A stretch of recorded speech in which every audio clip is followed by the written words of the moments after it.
നമസ്കാരം. ദേവകി ആസ്ട്രോ റിസർച്ചിൻ്റെ പുതിയൊരു വീഡിയോയിലേക്ക് സ്വാഗതം. ഇന്ന് മിഥുനക്കൂറിൽപ്പെട്ട മകയിരത്തിൻ്റെ അവസാന പകുതിയും, അതായത് 3-4 പാദങ്ങൾ, തിരുവാതിര പുണർദത്തിൻ്റെ ആദ്യ മുക്കാൽ ഭാഗം, അതായത് 1, 2, 3 പാദങ്ങൾ ചേർന്ന മിഥുനക്കൂറിൽപ്പെട്ട നക്ഷത്രക്കാരുടെ 2024 വർഷഫലം പറയാമെന്ന് വിചാരിക്കുന്നു. മിഥുനക്കൂറുകാരുടെ ഈ വർഷത്തെ ഗ്രഹസ്ഥിതി പരിശോധിച്ചാൽ ഇപ്പോൾ വ്യാഴം 11-ൽ സഞ്ചരിക്കുന്നു, രാഹു 10-ലും കേതു 4-ലും, ശനി 9-ാം ഭാവത്തിൽ ഭാഗ്യഭാവത്തിൽ സഞ്ചരിച്ചുകൊണ്ടിരിക്കുന്നു. ശനിക്കും രാഹുവിനും കേതുവിനും ഈ വർഷം മാറ്റങ്ങളില്ല. എന്നാൽ 2024 മെയ് 1-ന് വ്യാഴം ഇടവം രാശിയിലേക്ക് സംക്രമിക്കുമ്പോൾ മിഥുനം രാശിയുടെ 12-ാം ഭാവത്തിലേക്കാണ് വ്യാഴ സംക്രമണം നടക്കുന്നത്. ഈ ഗ്രഹസ്ഥിതി പ്രകാരം മിഥുനക്കൂറുകാർക്ക് ഏപ്രിൽ 30 വരെ നല്ല ഫലങ്ങൾ പ്രതീക്ഷിക്കാവുന്നതാണ്. അപ്രതീക്ഷിതമായ ധനനേട്ടം, നല്ല സ്ഥാനമാനങ്ങളും, ശത്രുനാശം, രോഗശമനം, സർവകാര്യ വിജയം, സന്താനഭാഗ്യം എന്നിവ പ്രതീക്ഷിക്കാം. ഉദ്യോഗാർത്ഥികൾക്ക് പ്രശസ്തി, സ്ഥാനക്കയറ്റം, സന്തോഷം എന്നിവയും, വിവാഹം നടക്കാതെ മുടങ്ങിക്കിടന്നിരുന്നവർക്ക് അവ തീരുമാനമാകാനും സാധ്യതയുണ്ട്. പുതിയ സ്നേഹബന്ധങ്ങൾ ഉടലെടുക്കാനും പൊതുവെ സന്തോഷവും സമാധാനവുമുള്ള മാസക്കാലമാണ്.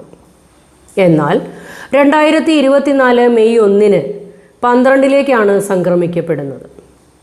ആ കാലഘട്ടത്തിൽ ചില നല്ല ഭാഗ്യാനുഭവങ്ങളും മോശ അനുഭവങ്ങളും വന്നുപെടാം. പല കാര്യങ്ങളിലും തടസ്സങ്ങൾ ഉണ്ടായേക്കാം. പുതിയ ജോലിക്കായി ശ്രമിക്കുന്നവർക്ക് അല്പം കാലതാമസം നേരിടുന്നതാണ്. എങ്കിലും പരിശ്രമിച്ചുകൊണ്ടേയിരിക്കുക. അടുത്ത വർഷം പുതിയ ജോലിയിൽ പ്രവേശിക്കാൻ അവസരങ്ങൾ ഉണ്ടാകും. വിദേശത്ത് ജോലിക്ക് പോകാനിരിക്കുന്നവർക്കും ചില തടസ്സങ്ങൾ ആദ്യം കണ്ടേക്കാം. എങ്കിലും അധികം വൈകാതെ തന്നെ അതെല്ലാം മാറി ജോലിയിൽ പ്രവേശിക്കാനുള്ള അവസരങ്ങൾ വന്നു ചേരുന്നതാണ്. വിദേശത്ത് വിവിധ മേഖലകളിൽ ജോലി ചെയ്തുകൊണ്ടിരിക്കുന്നവർക്ക് നല്ല കരുതലുകൾ ഉണ്ടായിരിക്കണം. ചില അശ്രദ്ധ മൂലം ജോലി നഷ്ടപ്പെടാനുള്ള അവസരവും വന്നു ചേരുന്നതാണ്. വിദ്യാർത്ഥികൾക്ക് ഉപരിപഠനത്തിൽ പ്രവേശനം ലഭിക്കാനും പഠനത്തിൽ നല്ല പുരോഗതിയും ദൃശ്യമാകുന്നതാണ്. ബിസിനസ് രംഗത്ത് പ്രവർത്തിക്കുന്നവർക്ക് നല്ല ശ്രദ്ധയോടെ മുന്നോട്ട് പോകാനാകും. കൂട്ടു ബിസിനസ്സിലോ കുടുംബപരമായിട്ടുള്ള ബിസിനസ്സോ ഉള്ളവർ മുതിർന്നവരുമായും അനുഭവജ്ഞാനമുള്ളവരുമായും കൂടിയാലോചിച്ച് തീരുമാനങ്ങൾ എടുക്കേണ്ടതാണ്. ധനമിടപാടുകളിൽ അതീവ ശ്രദ്ധാലുക്കളായിരിക്കണം. മെയ് മാസം മുതൽ അധിക ധനച്ചിലവുകൾ വന്നുപെടാം. നല്ല കാര്യങ്ങൾക്ക് വേണ്ടിയും ചിലവുകൾ വന്നു ചേരും. ഭൂമി, വസ്തു, വാഹനം എന്നിവ ലഭിക്കുന്നതിനായും വീട് വാങ്ങുന്നതിനും വീട് പുതുക്കി പണിയുന്നതിനും വാഹനം പുതിയത് മാറി വാങ്ങുന്നതിനും ധനച്ചിലവുകൾ വന്നു ചേരാം. ദൂരദേശ യാത്രകളും തീർത്ഥാടനങ്ങളും ഉണ്ടാകാം. അമ്മയ്ക്ക് വേണ്ടി ചിലവുകൾ വന്നു ചേരാനിടയുണ്ട്. ഭൂമി, വീട്, വാഹനം എന്നിവയ്ക്കായി ലാവിഷായി ചിലവാക്കുന്നതാണ്.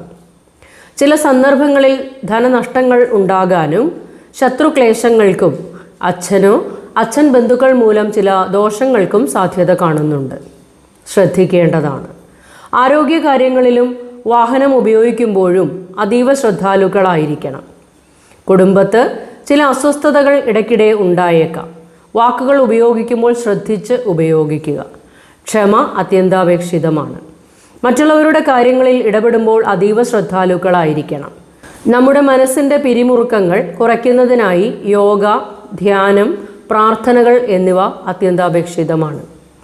ചുരുക്കി പറഞ്ഞാൽ ഈ വർഷം മിഥുനക്കൂറുകാർക്ക് നല്ല മാറ്റങ്ങൾ കാണാനാകുന്നതാണ്.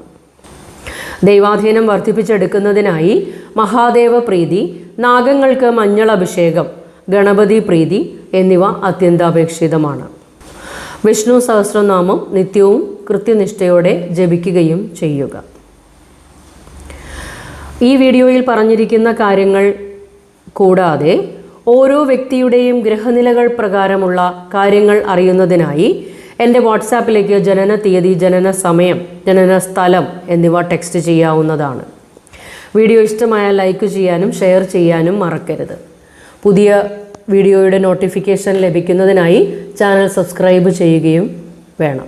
അടുത്തൊരു വീഡിയോയുമായി ഉടൻ തന്നെ എത്തിച്ചേരാം.